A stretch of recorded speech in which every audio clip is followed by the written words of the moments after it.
What's up everybody, it's Dave here with Comics Games Life, and this is my review and summary of Captain America and Black Panther Flags of Our Fathers. This miniseries takes place in World War II and serves as inspiration of the upcoming Marvel game 1943 Rise of Hydra. Its writer is Reginald Hudlin, artist Dennis Cowan, and inkers Klaus Johnson, Tom Palmer, and Sandu Floria. Colorist Pete Pantazis, and letterer Joe Sabino. Given that this series takes place in the 1940s during World War II, we are going to see a lot of racist comments and hateful actions coming from the side of the Nazi Germany. Although there are much worse examples of this in other works of fiction, I just wanted to go ahead and put out there that this series does touch on it a little bit. Now that that's out of the way, let's go ahead and move on with the story. And it starts off with Gabriel Jones, a member of the Howling Commandos, laying down some suppressive fire inside of a Nazi munitions warehouse. Now, I love everything about this opening picture because the expression is that a picture says 1,000 words. If so, then this picture says 1,003, given that the text box in the upper left-hand corner just says simply, "I hate Nazis," and him standing there like a boss while these bullets are flying past him, hitting all these wooden crates. And as we flip the page, we know that he's not alone because he's there with Sergeant Nick Fury and the rest of the Howling Commandos. And at first, this was supposed to be a surprise ambush, but due to the number of Nazis that are there, the Commandos are severely outnumbered. And as they're firing away, Fury gives Dum Dum Dugan the order to throw a grenade at one of the other explosives in the warehouse. Even though this will kill the Nazis, it will probably kill them too. So as he pulls the pin and he's getting ready to throw it, he looks up and he sees a Nazi soldier standing right above him, about to shoot him dead. But then, like that, he's gone. And what stands before him is a man in red, white, and blue underwear with a shield of all things. And as all the Commandos are taken back by this, the only one who is not affected is Fury because he knows who this guy is. As we see Captain America jump into the midst of the enemy, Fury's replying back to his men saying that he's supposed to be some kind of secret weapon. And Dum Dum Dugan answers back saying, "I thought we were the secret weapon." But once they get their wits back together, they join in the fight, and in no time flat, Captain America, Nick Fury, and his Howling Commandos lay waste to all the Nazi soldiers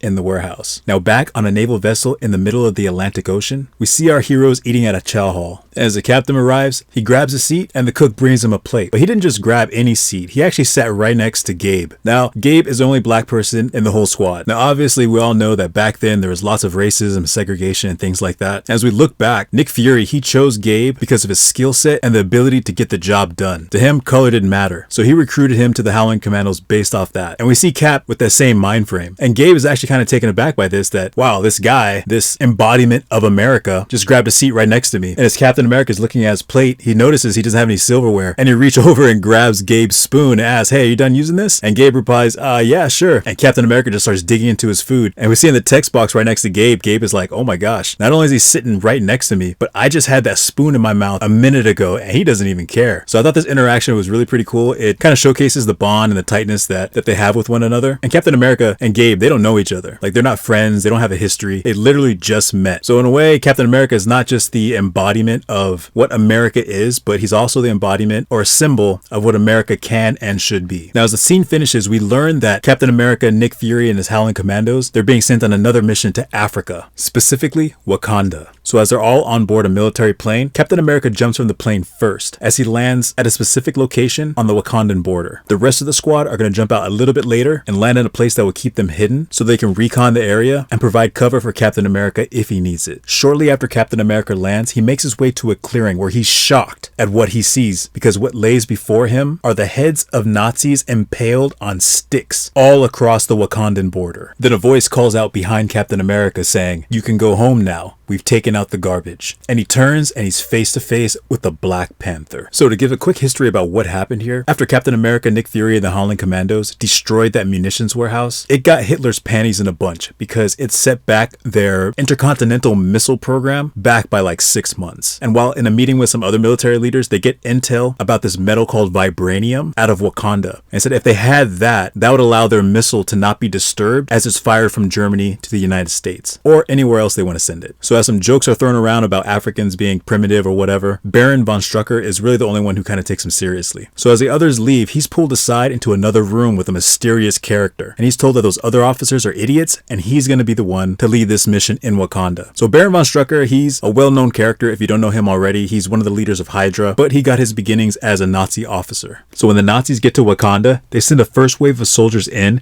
and the Wakandan warriors pick them off effortlessly. Most were killed, but one was left alive and made to apologize for their trespass and sent back to his leaders to give them a warning to never set foot in Wakanda again, or the Wakandans will be much more violent and much more brutal. So as this last man standing is reporting all this to Von Strucker, he has that guy killed just so he won't send panic throughout the rest of the camp, and reports this to that mysterious figure who put him on this mission, and that is the Red Skull. And so back to Captain America and Black Panther. So Cap is disturbed by what he sees, but he tells Black Panther that, hey, I had questions for them. And Panther responds by saying, well, we got everything that we need. And so Cap fires back saying, well, I guess I have questions for you. And Black Panther just tells him he needs to go home. And Captain America steps towards him, and all of a sudden out of the bushes, all these Wakandan warriors just appear. And while Nick Fury and his guys are off watching all this happen, they're blown away because they didn't see him either. And as he's telling his guys, we're not going to go down yet. We're going to wait this out, see what happens. Gabe is over there not feeling good about any of this. I mean, if you think about it from his shoes, he's from America, and at that point in time, with all the racism and segregation and all the hate that's being spread around, that's his home country. But even in his home country, he's treated badly. But now he's welcomed into this squad of commandos, and they're all like brothers. But now they're sent to Africa, which is the country where Gabe's ancestors were from or brought out of due to slavery, and possibly start a fight with the Wakandans, who he kind of sees as his people. Now back to Cap and BP, because things are starting to get a little bit heated, and Cap does that classic I'm starting to fight without actually starting to fight finger poke to the chest of the Black Panther, and that's when it's like, oh, you should not have done that. And then Cap receives 2 feet to the chest, lands on his butt, and Black Panther, he does something I think is really cool here. I mean, he takes off his cloak, but then he says this line, the people of America are going to see you the way that my people see me, but today you're going to learn a lesson. So they're going toe-to-toe in superhero fashion, and everybody's impressed by these two guys' skills, with their ability to attack and defend from one another. But then out of the shadows, just as silently as they crept up on Cap, the Wakandan warriors creep up on the Howling Commandos, with spears pointing at their necks. So at this point, we all know that if the Wakandans wanted these guys dead, they would have been dead. Well, maybe not Captain America, he probably could have done something, but the Wakandans are wise, and they have intel. They know that while they are not a part of this war, they understand that the Nazis are certainly evil, and they want to use this technology to take over the world, whereas the Americans are fighting against that. However, they also want the technology, or at least to be allied with the Wakandans in this fight, so they have a better chance at defeating Hitler and his Nazi party. So after Captain America and Black Panther finish their fight, now it doesn't say who won exactly. I'm sure they came to some sort of draw, or seeing as how that the Wakandan warriors captured the Howling Commandos, Captain America probably just yielded. But regardless of how it happened, our heroes now find themselves in the kingdom of Wakanda, eating dinner with the king himself, as well as a professional pianist playing Bach live before them. Now the commandos are a little uneasy about the predicament because, as strange as it may be, they're in a jungle in the middle of Africa, surrounded by good food, with classical music playing in the background. So at this point, they're unsure if they're guests or they're prisoners. But they all notice that Captain America and Black Panther are sitting together and seem to be chatting. I want to pause here for a minute because I want to explain who this Black Panther is. So this is Azuri, and Azuri is the grandfather of T'Challa, the Black Panther that everyone's familiar with. And this is the same Black Panther that's going to be in the upcoming video game 1943 Rise of Hydra. So Nick Fury goes up to Cap and Azuri trying to figure out what's going on. And Cap has assured him that they're not beating around the bush, they're getting straight to the point with what's going on. And it seems like Azuri is willing to help to a degree, but most importantly, he's doing what's best for Wakanda. But Fury gives a warning to not underestimate the Nazi army, because they're definitely going to come back, they're not going to stop, so they need to be prepared for another assault. And that's exactly what Von Strucker and Red Skull are doing right now. They're planning another assault, and Von Strucker is so adamant about wiping them off the face of the earth, he wants to send 5 regiments in. Well, you have a more calm and cool Red Skull who's telling them, no, we're only going to send 1. And Von Strucker thinks he's crazy because he's positive that the Wakandans can definitely defeat 1 regiment. But we can tell that Red Skull's answer is final. As we see back in the kingdom of Wakanda, the Howling Commandos have a full belly, they're resting, they're relaxing, and then Fury comes up to Gabe and he kind of gives him a little side assignment and tells him that he wants him to get buddy-buddy with some of the Wakandans here and see if he can make his way into their camp and find the location or get a sample of some vibranium. He doesn't bring this up to Captain America's attention because Fury feels like Captain America kind of has the wool pulled over his eyes, like he's not willing to submit to a little espionage on behalf of America. So that's why he's asking Gabe to go and do this assignment. Or why do you think that the wool's not going to get covered over my eyes? Because obviously with everything going on within the United States in regards to racism, and we have Gabe, some guy from Harlem, is now in this utopia where there is no racism, there's just prosperity and power and wealth. And why would he want to go against that for a country that's been holding him down? Now all that necessarily wasn't said said, but that's kind of what was being implied. And Nick Fury just looks at him blankly and says, because you're a howler. So at this point, Gabe has a lot to think about. Because while it's awesome that Fury doesn't see color or look down on people that aren't white, that's great, but at the same time, he's not quite understanding the situation that Gabe's in. I mean, Fury looks at him like a brother. This squad of theirs, this is tighter than family. But all that gets interrupted with the sound of Panzer tanks approaching their location. So all the commandos hop to their feet and they're getting ready to run out the door, only to find the door locked. And they're all unarmed. They all had their weapons taken when they became so-called guests at this encampment. And they're yelling at the guards to let them out. They gotta go out and fight. And the guard just simply says, the Black Panther has made a decree that none of you all in here shall be harmed. So they're pretty much prisoners for their own safety. Now the Black Panther isn't stupid. He knows what he's doing. So far, they've seen these guys with basic weapons like spears and things like that, but they haven't seen any of their advanced technology yet. But this is the point where that makes an appearance, because up from the ground is like this cylinder, space age, antenna looking thing, and the Nazis don't even know what to make of it. But they do notice their compass is all acting crazy. So with nothing else to do, they just open fire. However, this piece of equipment is preventing the tanks from firing. So that munition that's being engaged ignites within the tank and tanks start exploding. And even the tanks that didn't fire, you have some of the guys coming out to try and see if there are any survivors. And as they're running to their fellow Nazis, they get picked off one by spears. So this battle is being won by a combination of old school and new school. So now all the Nazis are leaving their tanks and advancing on foot. And from smoke billowing from the tanks that are on fire, we see Captain America leap into action and he starts flag smashing all these Nazis, while Black Panther is in the rear throwing spears with laser precision. But then one of the Nazis pulls out a grenade and Azuri is able to tag him with the spear, but the grenade falls from his hand and destroys that piece of technology that was causing all the tanks to explode. And with the newfound confidence, the Nazis start to advance, but to no avail, because we have Black Panther, Captain America, and a few of the Dora Milaje hacking, slashing, shooting, and punching their way